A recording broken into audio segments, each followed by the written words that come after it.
اس ذکر کی افادیت وہ سب سے بڑھ کر ہے۔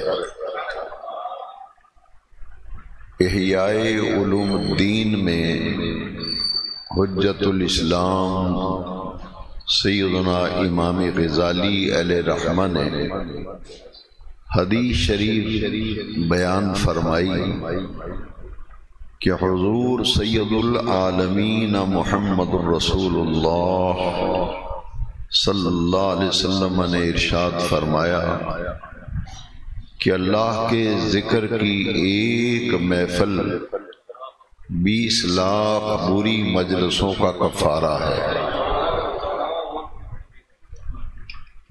یہ ہر مہینے اس جامع مسجد میں جو محفل ذکر کا اہتمام کیا گیا اور اس محفل کا اہتمام، اس کی غرض و غایت، اس میں حاضری کی اہمیت سمجھنے کے لیے کہ یہ کوئی عام محفل نہیں، یہ کوئی جلسہ نہیں کہ جس میں تان و تشنیع کی جائے، جس میں وقت ضائع کیا جائے، انتشار اور افتراق کی باتیں کی جائیں، بلکہ اس کے انعقاد کا ایک مقصد ہے، ایک غرض و غایت ہے کہ ہم اپنی زندگی میں جو غلطیاں کر بیٹھتے ہیں، ہم سے جو گناہ ہو جاتے ہیں، ہم سے جو ایسی باتیں سرزد ہوتی ہیں جن کا تعلق زبان سے ہے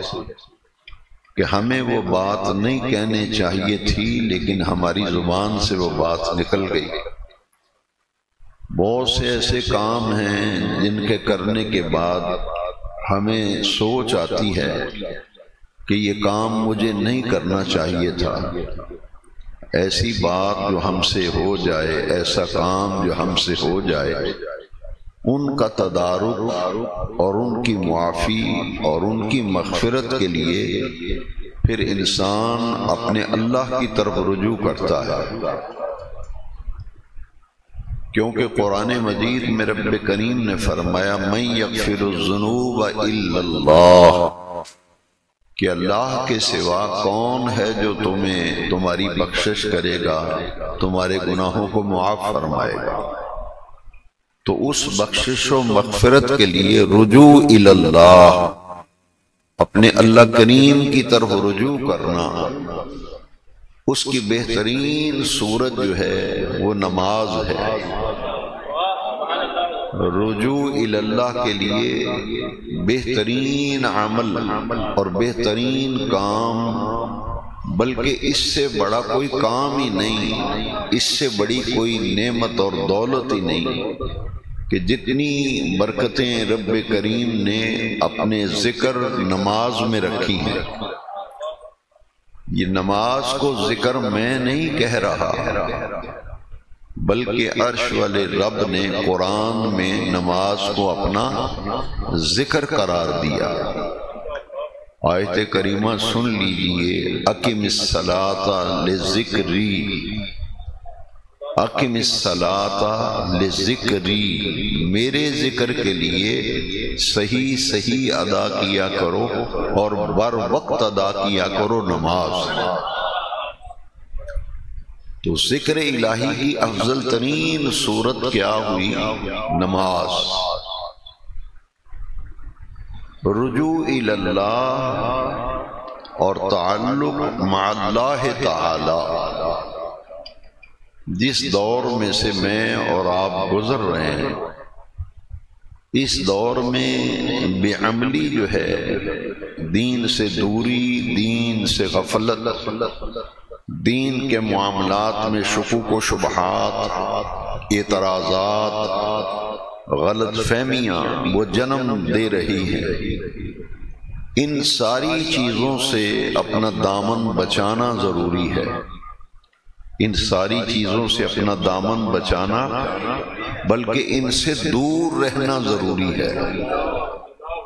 جتنا ان باتوں سے آپ دور رہیں گے اتنا ہی آپ کا ایمان محفوظ رہے گا۔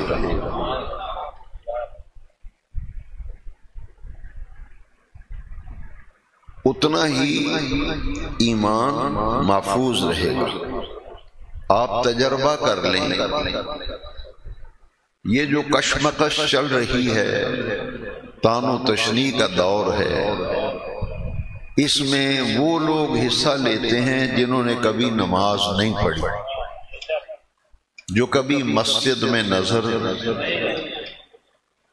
تجربہ کر لیں۔ اگر میری بات غلط ہو تو جمعے کے دن تو میں نے آنا ہی ہے، تو مجھے مسجد کے دروازے پہ روک کے کہنا کہ آپ کی بات غلط ہے۔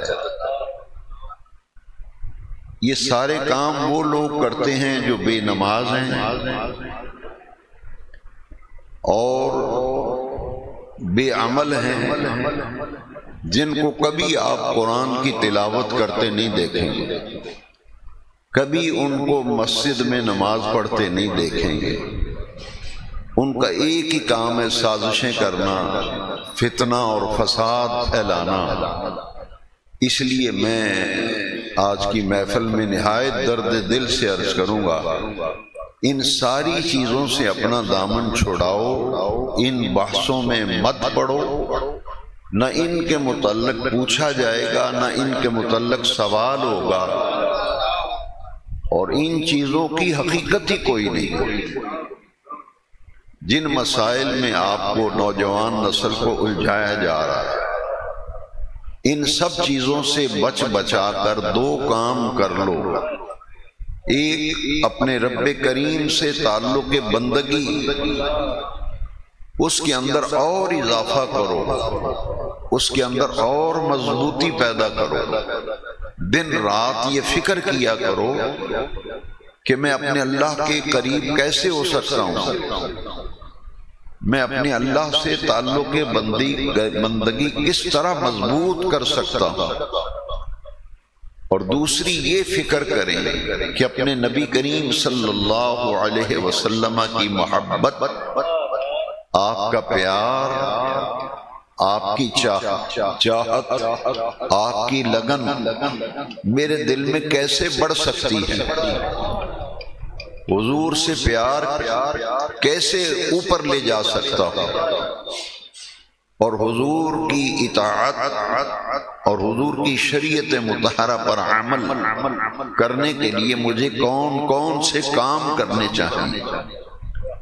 دو چیزیں ہو گئیں، اور تیسری چیز کہ اپنی قبر اور اپنی آخرت کی فکر کرنا، کہ یہاں ہمیشہ اس دنیا میں بیٹھے نہیں رہنا، یہاں سے جانا ہے اور قبر کے اندر اترنا ہے۔ تو یہ ساری منزلیں جو ہیں، ان کے لیے بھی کچھ کام شریعت میں ہیں یا نہیں، کہ ایک دوسرے پر لان تان کرنا ہی ایک کام رہ گیا ہے۔ اس لیے اپنا دامن بچاؤ، یہ ایک مرکز ہے، دین کا مرکز ہے۔ اس سے پیغام حق اور دعوت حق آپ تک پہنچانا چاہتا ہوں۔ ان بحثوں سے کچھ حاصل نہیں ہوگا، نہ انہیں کوئی فائدہ ہوگا، الٹا نامہ اعمال میں تباہی پیدا ہوگی۔ کسی کی غیبت کر رہے ہیں، کسی کی چغلیاں کر رہے ہیں، کسی کو گالیاں دے رہے ہیں، کسی کو برا بھلا کہہ رہے ہیں، کسی کی نقلیں اتار رہے ہیں، تو ان ساری چیزوں سے کیا ہوگا؟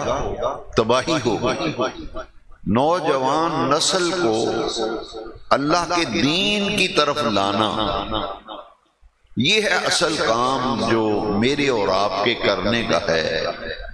اور اس امت کے ذمے جو کام لگایا گیا تھا، ہم میں سے کتنے لوگ ہیں جو یہ کام کر رہے ہیں؟ وَلْتَقُمْ قرآن مجید کی آیت کریمہ ہے۔ میں کوئی اخبار پڑھ کے نہیں سنا رہا آپ کو،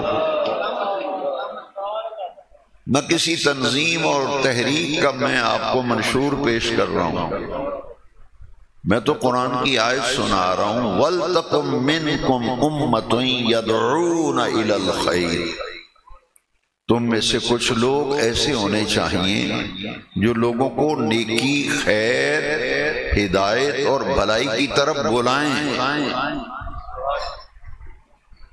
وہ کتنے لوگ ہیں جو یہ کام کر رہے ہیں؟ اس لیے یہ ہے اصل میں کرنے کے کام کہ دین کی طرف رغبت، دین سے محبت، اس کے لیے چند چیزیں ہیں۔ ایک ہے مسجد، یہ مسلمانوں کے مراکز ہیں، مساجد بھی اور مدارس بھی۔ یہ کیا ہیں؟ دین کے مرکز، مراکز ہیں۔ انہیں مضبوط اور مستحکم کرنا، اس بات کی فکر کرنا کہ مسجد کو کیسے آباد کیا جائے۔ جو مسجد بے رونق ہے، وہاں نمازی نہیں، وہاں تعلیم قرآن کا کوئی انتظام نہیں۔ مجھے اور آپ کو یہ سوچنا چاہیے، فکر کرنی چاہیے کہ جو مسجدیں ویران ہیں ان مسجدوں کو ہم کیسے آباد کریں، اور اللہ کریم سے ہمارا تعلق کیسے مضبوط اور مستحکم ہو۔ جن کے سامنے آپ رونا روتے ہیں وہ تو آپ کی کوئی مصیبت ٹال نہیں سکتے، وہ آپ کا مذاق اڑاتے ہیں، مذاق۔ جس ہستی اقدس کے سامنے رونے سے پریشانیاں دور ہوں گی، اس کی نصرت و مدد ہوگی، اس کے سامنے ہم روتے نہیں۔ ہم دنیا داروں کے سامنے روتے پھرتے ہیں۔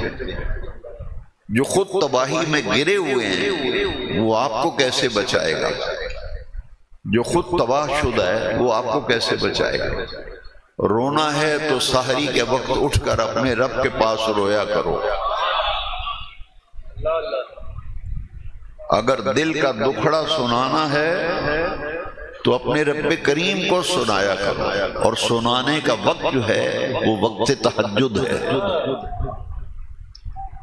اس وقت جو اپنے رب کے سامنے روتا ہے، گڑ گڑاتا ہے، اپنی تکلیف، اپنا دکھ اللہ کے سامنے پیش کرتا ہے۔ میرا رب بڑا کریم ہے، وہ غفور ہے، وہ ستار ہے، وہ غفار ہے، وہ کسی کو محروم نہیں رکھتا۔ اس کے دروازے پہ کوئی آئے تو صحیح۔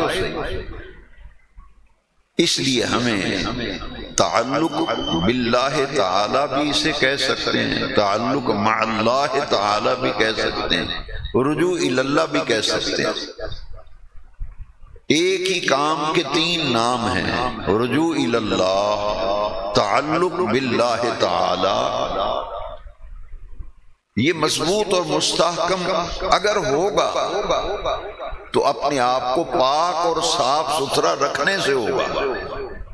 اپنے آپ کو پاک اور صاف ستھرا رکھیں، اللہ کی رحمتیں قدم قدم پر آپ کے شامل حال ہوں۔ جو بندہ پاک صاف ستھرا رہتا ہے اس پہ اللہ کی بڑی رحمتیں ہوتی ہیں۔ نہا کر نئے کپڑے پہن کر خوشبوئیں لگانے سے بندہ پاک نہیں ہوتا، بندہ پاک ہوتا ہے 5 وقت کی نماز سے۔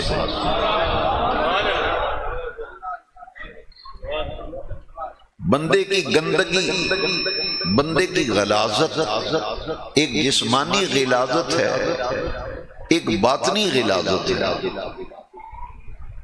وہ باطنی غلاظت جو ہے وہ صاف ہوتی ہے نماز سے۔ جیسا کہ مشہور حدیث ہے، حضور نے صحابہ کرام سے سوال کیا کہ ایک آدمی کے گھر کے سامنے اگر نہر جاری ہو، اس نہر میں وہ 5 وقت نہا لے تو بتاؤ اس کے جسم پر کوئی میل کچیل رہے گی؟ تو صحابہ کرام نے عرض کیا یا رسول اللہ سوال ہی پیدا نہیں ہوتا، 5 وقت اس نہر میں نہائے گا تو اس کے جسم پہ تو میل رہنے کا سوال ہی پیدا نہیں ہوتا۔ حضور نے فرمایا پھر سمجھ لو اسی طرح 5 وقت کی نماز ہے۔ جو بندہ 5 وقت کی نماز آداب اور شرائط کو ملحوظ خاطر رکھتے ہوئے، شرائط اور آداب کو ملحوظ خاطر رکھتے ہوئے نماز ادا کرتا ہے 5 وقت کی پنجگانہ، حضور نے فرمایا اس کے جسم پر، اس کے باطن پر گناہوں کا میل کچیل باقی نہیں رہتا۔ گناہوں کا میل کچیل باقی نہیں رہتا۔ اس لیے اپنے آپ کو صاف ستھرا رکھنا، اور ایک ہے ظاہر کی طہارت، اس کے لیے استنجا ہے، وضو ہے، غسل ہے، پانی میسر نہ ہو تو تیمم ہے۔ یہ چیزیں طہارت کے لیے ہیں نا، یعنی طہارت کا معنی ہے صفائی اور ستھرائی حاصل کرنا۔ ہر چیز کی صفائی اور ستھرائی کا کوئی نہ کوئی اہتمام ہے۔ جس طرح انسان کا ظاہر میلا کچیلا ہوتا ہے، باطن بھی میلا کچیلا ہوتا ہے، یہاں تک کہ نبی نور و رحمت صلی اللہ علیہ وسلم نے فرمایا جس طرح لوہے کو زنگ لگتا ہے، لوہے کو زنگ لگتا ہے، اسی طرح بندے کے دل کو بھی زنگ لگتا ہے۔ وہ حدیث شریف میں آپ کو سناتا ہوں، یہاں بس اتنی بات سمجھ لیں، لوہے کو بھی زنگ لگتا ہے اور دلوں کو بھی زنگ لگتا ہے۔ اب یہ آلودگیاں اور گندگیاں اور نجاستیں جو ہیں ہماری، جب آدمی جھوٹ بولتا ہے، حدیث شریف میں ہے کہ فرشتہ اس سے دور بھاگتا ہے۔ جھوٹ بولنے سے ہمارا باطن گندا ہوتا ہے، اندر گندا ہوتا ہے۔ جھوٹ بولنے سے، نگاہ کے گناہ سے بھی ہمارا باطن میلا کچیلا ہوتا ہے۔ بد نگاہی سے، بد کلامی سے، گالی گلوچ سے، غیبت سے، چغلی سے، جھوٹ بولنے سے، دھوکہ دینے سے، فراڈ کرنے سے انسان کی روحانیت پر بڑا گہرا اثر پڑتا ہے۔ اس کی روحانیت ختم ہو جاتی ہے۔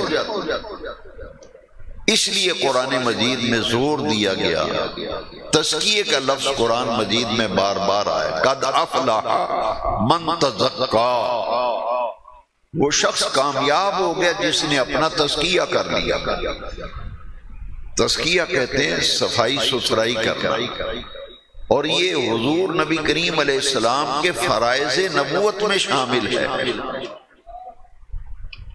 وَيُزَكِّيهِمْ وَيُعَلِّمُهُمُ الْكِتَابَ وَالْحِكْمَةَ وَيُزَكِّيهِمْ، کہ میرے محبوب تمہیں کتاب اور حکمت کی تعلیم دیتے ہیں اور تمہیں اندر اور باہر سے پاک اور صاف بھی کرتے ہیں۔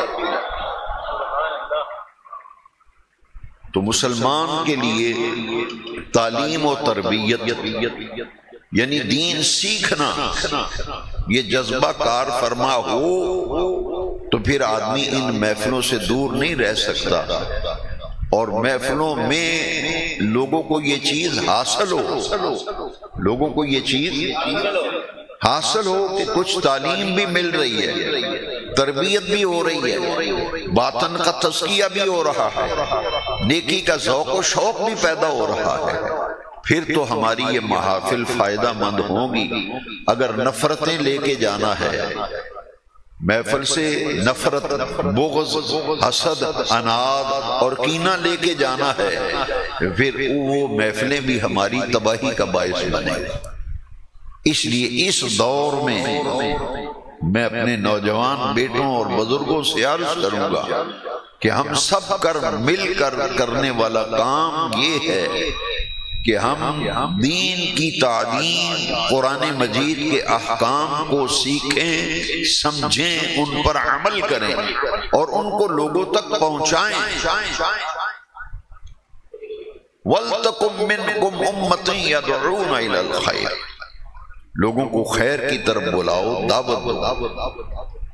غیر مسلموں نے جو اسلام کے خلاف سازشیں کی، اس میں سے ایک بڑی سازش یہ ہے، یہ اس جمعے سے پچھلے جمعے میں نے بات شروع کی تھی کہ جب اتھارٹی جو ہے اس پہ آدمی حملہ آور ہوتا ہے تو پھر گھر کی اتھارٹی پہ حملہ کیا جائے تو گھر تباہ ہوتا ہے، اور ملک کی اتھارٹی پر حملہ کیا جائے تو ملک تباہی کے کنارے پہ پہنچ۔ اس کی ایک مثال دیتا ہوں. ایک گھر کے اندر، ایک گھر میں جب تک باپ کی عزت و احترام اور وقار قائم رہے گا، باپ کا خوف، اس کا ڈر کہ مجھے ابا پوچھے گا تو کیا جواب دوں گا، میرے ابا کو پتہ نہ چل جائے، وہ اتھارٹی ہے گھر میں، سربراہ ہے.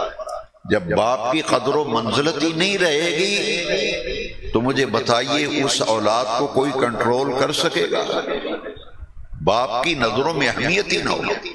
اس لیے کہا گیا کہ اپنا جسم اپنی مرضی، میرا جسم میری مرضی. نوجوان نسل کو کالجوں، اسکولوں، یونیورسٹیوں میں یہ پڑھایا جا رہا ہے کہ تمہارے باپ تو بوڑھے ہو گئے، وہ تو اپنی لائف گزار چکے، تمہاری اپنی لائف ہے، اپنی لائف کو سوچو. اس لیے کئی گھروں میں یہ مسئلہ پیدا ہو گیا. بچے یہ کہتے ہیں باپ ماں کے سامنے، آپ تو اپنی زندگی گزار چکے ہیں، ہمیں اپنی زندگی اپنی مرضی سے گزارنے دیں. جب اتھارٹی کی پاورز ختم ہو جائیں گی، اتھارٹی کی پاورز ختم ہو جائیں گی تو پھر خرابیاں اور گڑبڑ پیدا ہوگی. اس لیے ہمارے دین کی اتھارٹی پر حملہ کیا گیا. قرآن اور حدیث پہ حملہ کر کے چھوٹے چھوٹے مسائل میں امت کو یہاں تک پہنچا دیا کہ ممبروں پر گالیاں دی جانے لگی، اور قرآن و حدیث کی دعوت کی بجائے انتشار، افتراء، لڑائی جھگڑا یہ باقی رہ گیا.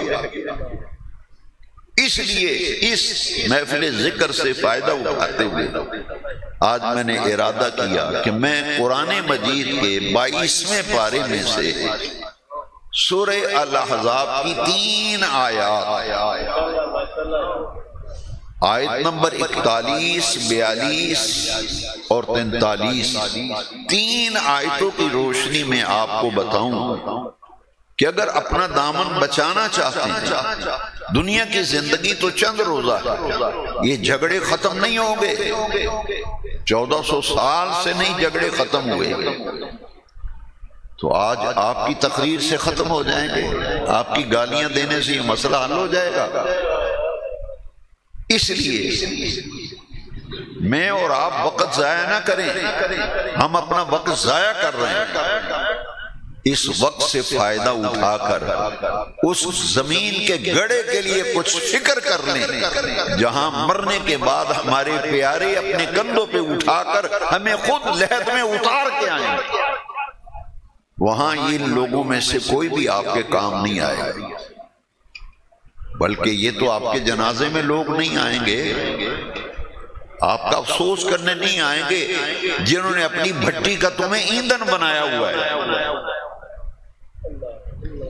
بٹی اپنی چلا رہے ہیں، ایندھن آپ کو بنایا، میں اور آپ ایندھن بنے ہوئے ہیں، ہمیں لوگ استعمال کر رہے ہیں.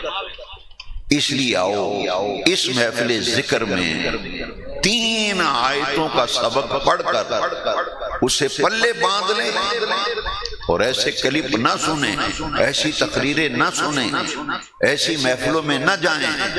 کہیں ایسی بات ہو بھی رہی ہو اس سے اٹھ کر چلے جاؤ، اور جہاں یہ تبصرے ہو رہے ہوں وہاں سے وہ کہتے ہیں گڑی بلا کے لگ گیا کرو، سوائے تباہی کے کوئی. کیوں؟ جن ہستیوں پر بحثیں کر رہے ہو، تمہاری اور میری اوقات کیا ہے؟ میں اپنے گریبان میں جھانک کے دیکھوں، امام حسین حق پر تھے یا باطل تھے، اس پہ میں اور آپ فیصلے کریں گے. یزید کی وکالت کی جا رہی ہے، جو وکالت کرتے ہیں کرنے دو، الجھو نہ، لیکن دعا ضرور کرو. اسے کہو بھائی میں نہیں تیری بحث کرتا، تیرا حشر اللہ تیرے ممدوح کے ساتھ کرے، میں تو نام بھی نہیں لیتا.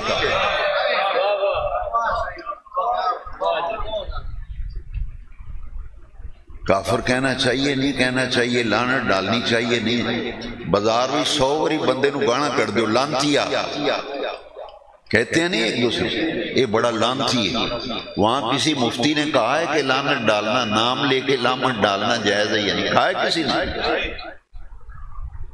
صرف آخرت کی بربادی کے اسباب پیدا ہو رہے ہیں، اتھارٹی کو چیلنج کیا جا رہا ہے، قرآن اور حدیث کی تعلیمات پر آیات مقدسہ میں پیش کرتا ہوں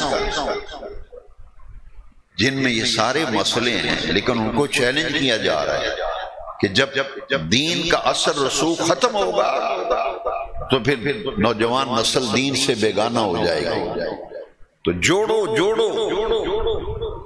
کینچی کا کام نہ کرو، سوئی دھاگے کا کام کرو،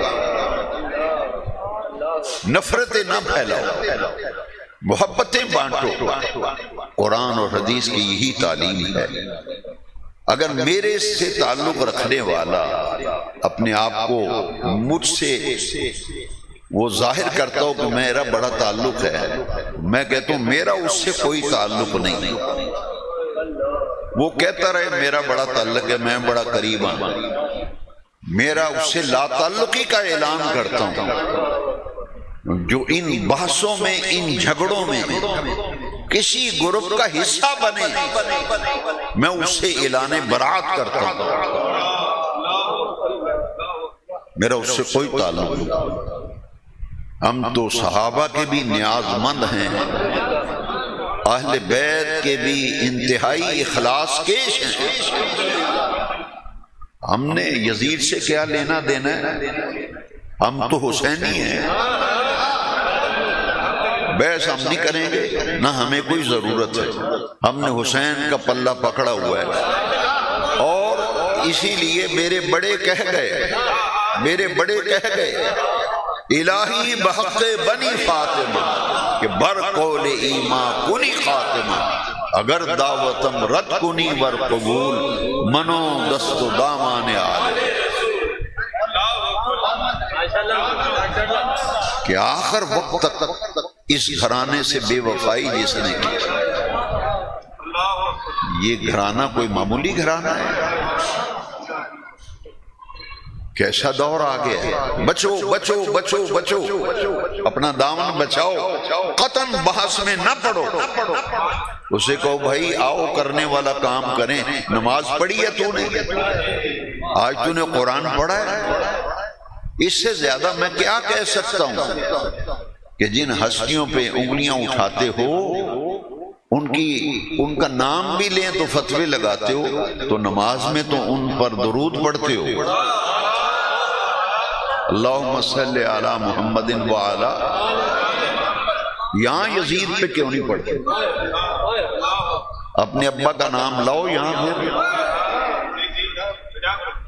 اس لیے مجھے پتہ ہے بہت سے حمایتی ہیں، نمازی حمایتی ہیں، بڑے بڑے اماموں والے حمایتی ہیں، لیکن ہمیں ان سے کوئی غرض نہیں، نہ ان سے کوئی جھگڑا، نہ ان سے کوئی لڑائی۔ ان سے کہیں گے بھائی تمہیں مبارک ہو، ہم انہیں الٹا مبارک دیتے ہیں، تمہیں یزید مبارک، ہمیں حسین مبارک۔ بس اس سے زیادہ میں کچھ نہیں کہہ سکتا۔ جس کو رسول سونگیں، جن کو رسول چومیں۔ یہ حدیث مسند احمد میں نے پڑھی، اور زندگی میں پہلی دفعہ پڑھی۔ میں اتنا ہی پڑھتا تھا، پہلے بیان بھی کرتا تھا کہ حسین کے ہونٹوں کو حضور نے چوما، لیکن مسند احمد میں نے جب حدیث کھولی، اصل متن عربی کی کتاب، تو یقین جانے میرے آنسو آ گئے، کلیجے میں ٹھنڈ پڑ گئی، دل کو سکون مل گیا کہ حضور نے ہونٹ بھی چوسے اور حسین کی زبان کو بھی چوسا۔ فرمایا حسین منی وانا من حسین، یہ جنت کے جوانوں کا سردار، اس کا رونا مجھ سے دیکھا نہیں جاتا۔ تو ہم اس ہستی کو چھوڑ کر کس کا نام لے رہے ہو، کدھر دعوت دے رہے ہو؟ اس لیے اس سے زیادہ میں نہیں عرض کروں گا۔ کوئی میرا مرید 100 مرتبہ یزید کی حمایت کرے، جائے جہنم میں، میرا اس سے کوئی تعلق نہیں۔ میں اہل بیت کا غلام ہوں، حضور کی آل کا نیاز مند ہوں، اور میرا عقیدہ یہ ہے کہ الہی بحق بنی فاطمہ کہ بر قول ایمان کنی خاتم، اگر دعوتم رد کنی بر قبول منو دست و دامان ہے۔ اور جو اس بحث میں الجھے، پروپیگنڈا کرے، کسی سے الجھے، میں اس سے بھی اعلان برات کرتا ہوں۔ میں کہتا ہوں آؤ جو کرنے والا کام ہے وہ کریں۔ مسجد خالی ہیں، نماز لوگ پڑھتے نہیں، گھروں کے گھر بے نماز، ماں باپ کے نافرمان، حلال حرام کی تمیز ختم، تو پھر اصلاح کون کرے گا؟ جو کرنے والے ہیں وہ کام کریں۔ صفائی ستھرائی کی بات کر رہا تھا، وہ کیسے حاصل ہوگی؟ اللہ کے ذکر سے۔ اب آئیے 22واں پارہ ہے، سورہ الاحزاب ہے، آیت نمبر 41 ہے۔ یا ایھا الذین آمنوا اذکروا اللہ ذکرا کثیرا۔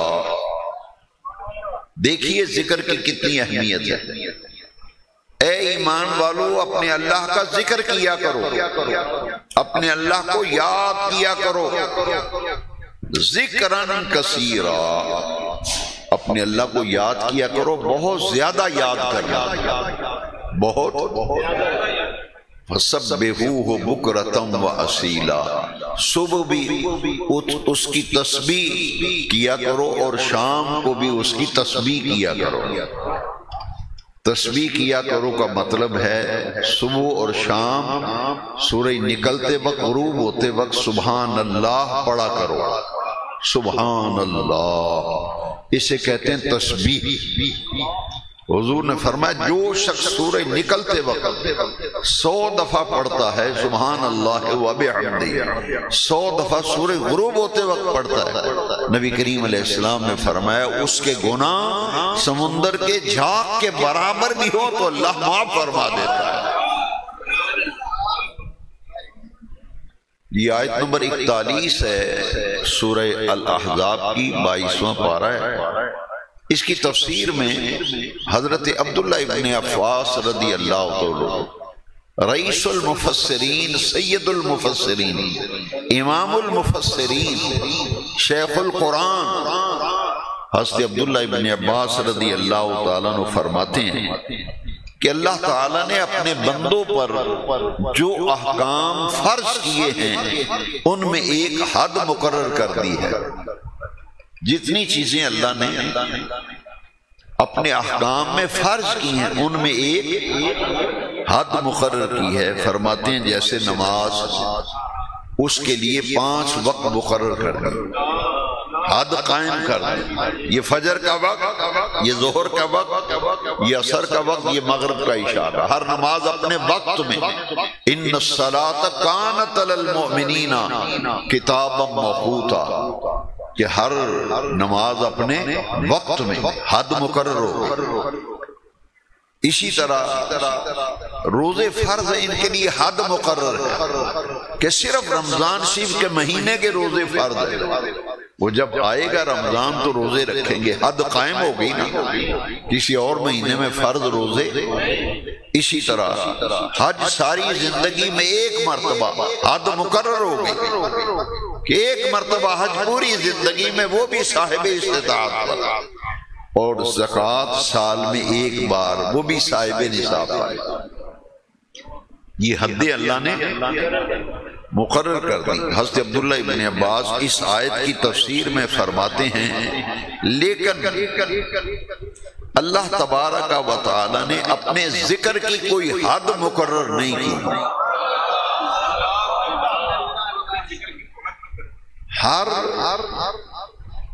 حکم جو فرض ہے اس کی حد ہے، لیکن ذکر کی کوئی حد اللہ نے مقرر نہیں کی، سوائے دیوانے کے، سوائے دیوانے کے، دیوانے پہ حد ہے، اس کے علاوہ کسی پہ حد مقرر نہیں کی گئی، اور نہ ہی اللہ کے ذکر سے رخصت دی ہے، رخصت نہیں ہے بلکہ حکم ہے کہ اپنے اللہ کو بہت زیادہ یاد کرو۔ اور کیسے یاد کریں؟ ہر چیز میں حد ہے، ہر چیز میں، لیکن ذکر میں اللہ نے حد مقرر نہیں کی۔ سنیے قرآن، الذین یذکرون اللہ قیاما وقعودا وعلی جنوبہم، ذکر کرو کھڑے ہو کر، ذکر کرو بیٹھ کر، ذکر کرو لیٹ کر۔ آیت ہے قرآن میں، کوئی روایت نہیں پیش کر رہا۔ کھڑے ہو کر بھی اللہ کا، بیٹھ کر بھی اللہ کا، لیٹ کر بھی اللہ کا۔ آپ نے دیکھا ہے کہ صوفیاء کرام، مشائخ طریقت اپنے مریدوں کو کھڑا کر کے ذکر کرتے ہیں تو کئی لوگ بڑا اعتراض کرتے ہیں، اے جی نواں طریقہ کر لے، کھلو کے اللہ اللہ کھلو کے کر دیں۔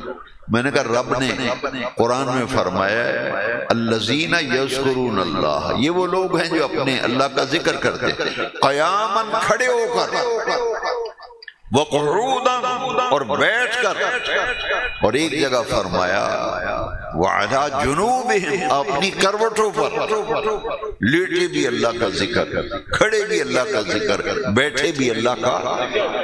اس کی کوئی حد اللہ نے مقرر نہیں کی۔ اور پھر فرمائے اسی طرح نماز کا وقت ہے، یہ فجر کا وقت، یہ ظہر کا، یہ عصر کا، یہ مغرب کا، یہ عشاء کا، ذکر کا کوئی وقت مقرر نہیں۔ دن اور رات ذکر کرو، صبح اور شام ذکر کرو، خشکی اور سمندر میں ذکر کرو، سفر میں اور حضر میں ذکر کرو، بیماری اور تندرستی میں ذکر کرو، تنہائی میں ذکر کرو، اور مجمع عام میں ذکر کرو۔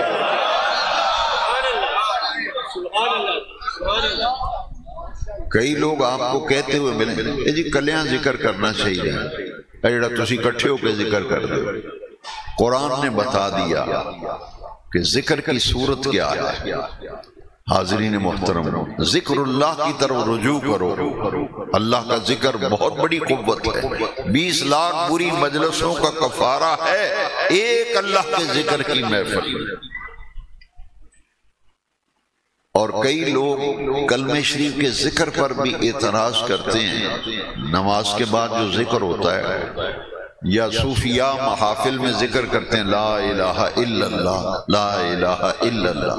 اس پر ایک حدیث شریف جو ترمذی شریف میں حدیث نمبر 3383 نمبر حدیث، حضرت جابر بن عبداللہ رضی اللہ عنہ حدیث کے راوی ہیں، نبی کریم علیہ السلام نے فرمایا افضل الذکر لا الہ الا اللہ وَأَفْضَلُ الدُّعَاءِ الْحَمْدُلِلَّہ۔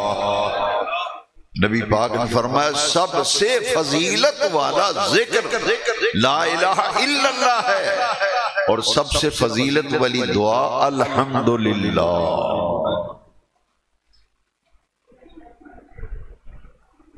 اب وہ حدیث سن لیں جس کا میں نے آپ کو اشارہ دیا کہ ہر لوہے کو بھی زنگ لگتا ہے، دل کو بھی۔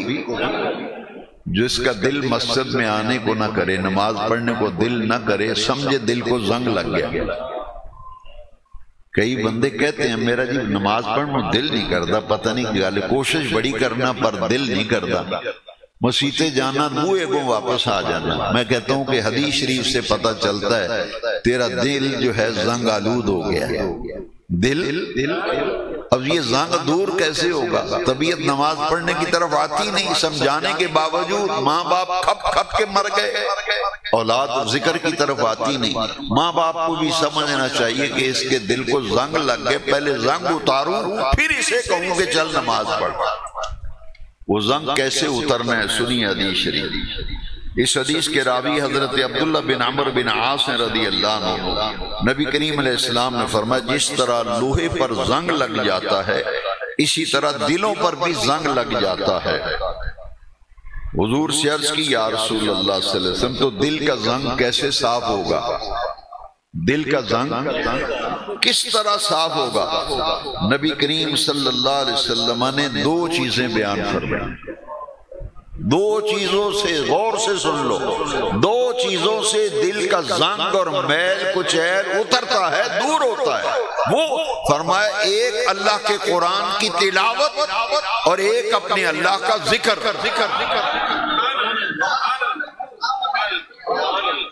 ایک قرآن مجید کی تلاوت اور ایک اللہ کا وہ اپنے دل پر ضربیں لگائے، لا الہ الا اللہ لا الہ الا اللہ، اور تنہائی میں بیٹھ کر دل پہ ضربیں لگائے، اللہ اللہ اللہ اللہ۔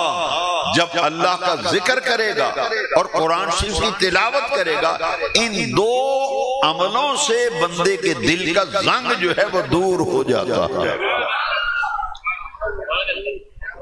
یہ حدیث شریف کی مشہور کتاب کنز الاموال میں 3924 نمبر حدیث ہے کہ دل کا زنگ اللہ کے قرآن کی تلاوت سے اترتا ہے، دور ہوتا ہے، اور اللہ کے ذکر سے دور ہوتا ہے۔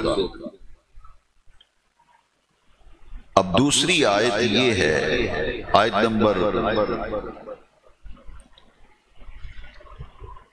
یا ایھا الذین آمنوا اذکروا اللہ ذکرا کثیرا وسبحوہ بکرۃ واصیلا، دو آیتیں 41 اور 42، دو آیتیں ہو گئیں۔ اب تیسری 43 نمبر آیت ہے، هو الذی یصلی علیکم وملائکتہ لیخرجکم من الظلمات الی النور وکان بالمؤمنین رحیما۔ اب ذکر کا فائدہ اس آیت میں بیان کیا گیا، هو الذی یصلی علیکم، وہی اللہ ہے جو تم پر رحمت فرماتا ہے، تم پر اپنی رحمت نازل فرماتا ہے، وملائکتہ، اور اس کے فرشتے بھی تم پر اللہ کی رحمتیں اتارتے ہیں۔ جو اللہ کا ذکر کرتا ہے اللہ کی رحمتیں اس پر نازل ہوتی ہیں، اور ملائکہ بھی اللہ کی رحمتیں لے کر اس پر اترتے ہیں۔ لِيُخْرِجَكُم مِّنَ الظُّلُمَاتِ إِلَى النُّورِ، اور اس ذکر کا یہ فائدہ ہوتا ہے کہ اس کی برکت سے اللہ تمہیں اندھیروں سے نکال کر روشنی کی طرف لے آتا ہے، گناہوں کے اندھیرے سے نکال کر نیک اعمال کی روشنی میں لا کے کھڑا کر دیتا ہے۔ جو بندہ اللہ کا ذکر کرتا ہے کثرت سے، گناہوں کی دلدل سے اللہ نکال کر نیکیوں کے راستے پر چلاتا ہے، اور گناہوں کی تاریکیوں سے نکال کر ہدایت کے نور روشنی میں لا کے کھڑا کر دیتا ہے۔ وَكَانَ بِالْمُؤْمِنِينَ رَحِيمًا، اور اللہ تعالیٰ مومنوں پر بڑا مہربان ہے، اللہ تعالیٰ مومنوں پر بڑا مہربان ہے۔ اور ذکر میں غور سے سن لیں، ذکر میں کون کون سی چیزیں شامل ہیں؟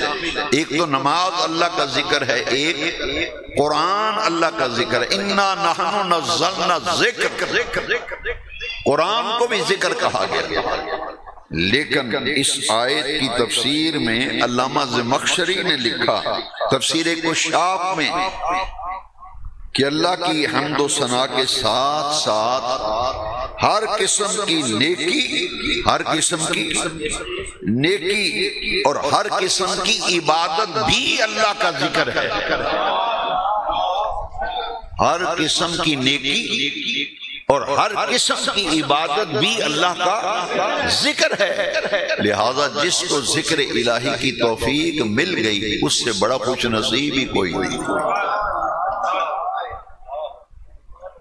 نمازوں کی حفاظت، نمازوں کی حفاظت یہ سب سے بڑا سبب ہے۔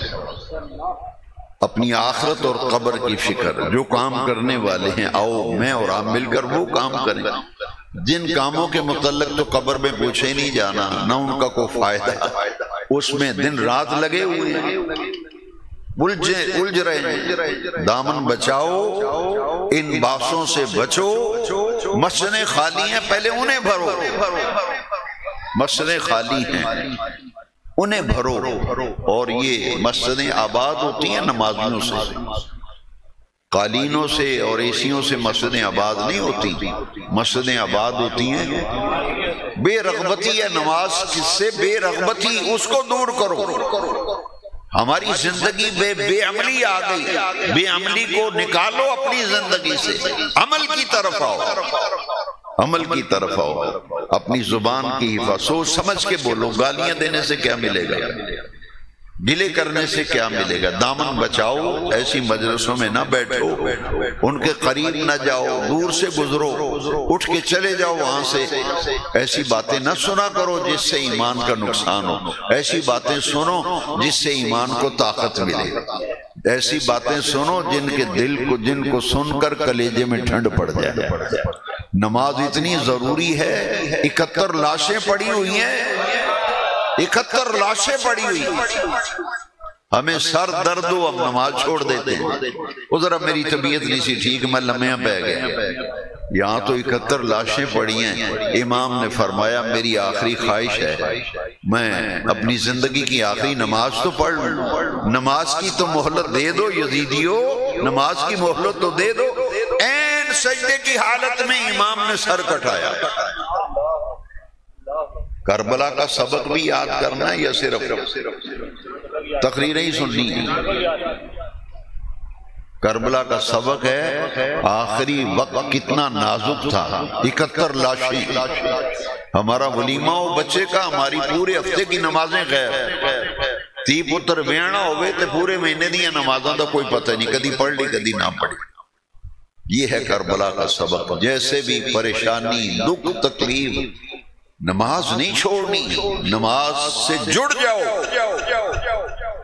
اور کٹا ہوا سر نیزے کی نوک پہ قرآن پڑھ رہا، دھڑ مبارک، جسد مبارک کربلا میں نیزے کی نوک پہ امام نے قرآن پڑھا، بتا دیا کہ اتنی تکلیف کنبہ قربان کرا دیا، قرآن کو پھر بھی نہیں چھوڑا، نماز کو پھر بھی نہیں چھوڑا، نماز کو پھر بھی نہیں چھوڑا، قرآن کو پھر بھی۔ ایک سبق کربلا کا پیغام یہ ہے، تکلیف، دکھ، مصیبتیں آ جائیں، رونا نہ رویا کرو، صبر کیا کرو، رونا رونے سے کچھ نہیں حاصل ہو، مذاق، لوگ مذاق اڑائیں گے، تواڈے سامنے پیگی بلی بن کے بہ جان گے اور باہر جا کے آکھن گے پھڑے گئی اپنی کیتیاں نو، ہن روندا ہی جمن والے نو روندا ہے۔ میں خود دیکھا، میں نے جن کے سامنے رونے روتے ہو وہ تمہارا مذاق اڑاتے ہیں۔ اللہ کے سامنے رو، نماز میں رو، قرآن کی تلاوت میں رو، تہجد کے وقت درود شریف پڑھ کے گنبد خضرا کا تصور کر کے رو، اس اللہ کے سامنے دکھڑا رکھو جو ساری کائنات کے دکھوں کا مداوع کرنے والا ہے، جو بیماریوں میں شفا دینے والا ہے۔ صبر کربلا کا سبق ہے، اور باطل قوت کے سامنے ڈٹ جانا، ظالم کا ساتھ نہیں دینا، مظلوم کا ساتھ دینا، یہ ہے کربلا کا سبق۔ اللہ کریم مجھے اور آپ کو ان حقائق کو سمجھنے، ان پر عمل کرنے، ان سے جڑنے کی اللہ کریم مجھے اور آپ کو توفیق دے۔ آئیے اب مل کر ذکر کرتے ہیں اور پھر نماز عشاء با جماعت پڑھ کے انشاءاللہ ختم غوثیہ بھی ہے، ختم قادریہ بھی کہتے ہیں، ختم غوثیہ 11ویں شریف بھی کہتے ہیں۔ یہ ہر مہینے سرکار غوث العظم شہنشاہ بغداد پیران پیر محبوب سبحانی آپ کی ایصال ثواب ہوتا ہے، فاتحہ ہوتی ہے، تو نماز کے بعد کوئی بھی دوست نماز کے بغیر نہیں جائے گا، لنگر شریف نماز کے بعد لنگر شریف لے کے جائیں، اور یہ دعوت کا کام جو آپ نے چھوڑ دیا ہے نا، اس کو نئے سرے سے پھر شروع کرنے کی ضرورت ہے۔ آپ اکیلے آتے ہیں، دوستوں کو نہیں کہتے، نمازی اکیلا نماز پڑھتا ہے، کسی کو نماز کا کہتا نہیں۔ جمعہ پڑھنے آتے ہیں تو اکیلے ہی آ رہے ہیں، جمعے کی بھی دعوت دو، پانچوں نمازوں کی دعوت دو، لوگوں کو دین کی طرف لوگوں کو رغبت دلاؤ، خاص طور پر نوجوان طبقہ، اس کو دین کے قریب لانے کے لیے جتنی محنت کر سکتے ہیں کریں۔ انہیں کہیں ایک دفعہ آ کے سن کے تو دیکھیں، ایک دفعہ آ کے پڑھ کے تو دیکھیں کہ اس عبادت میں کتنی لذت ہے۔ اقبال نے بڑی پیاری بات کی تھی کہ دو عالم سے کرتی ہے بیگانہ دل کو، عجب شے ہے لذت عاشرائی۔ اللہ کریم اسی نیکی، ہدایت، مسجد، قرآن سے اللہ ہمیں جڑا رکھے، اور نماز ایسی کہ نماز کے بغیر سکون ہی نہ آئے، نماز رہ جائے تو نماز کے بغیر سکون نہ آئے۔ بس ایسا مزاج بناؤ، ایسی طبیعت بناؤ، اس کے لیے کثرت ذکر اکیلے بیٹھ کے اپنے اللہ کا ذکر بھی کیا کرو اور محافل ذکر میں بھی جایا کرو۔ آئیے مل کر ذکر کرتے ہیں۔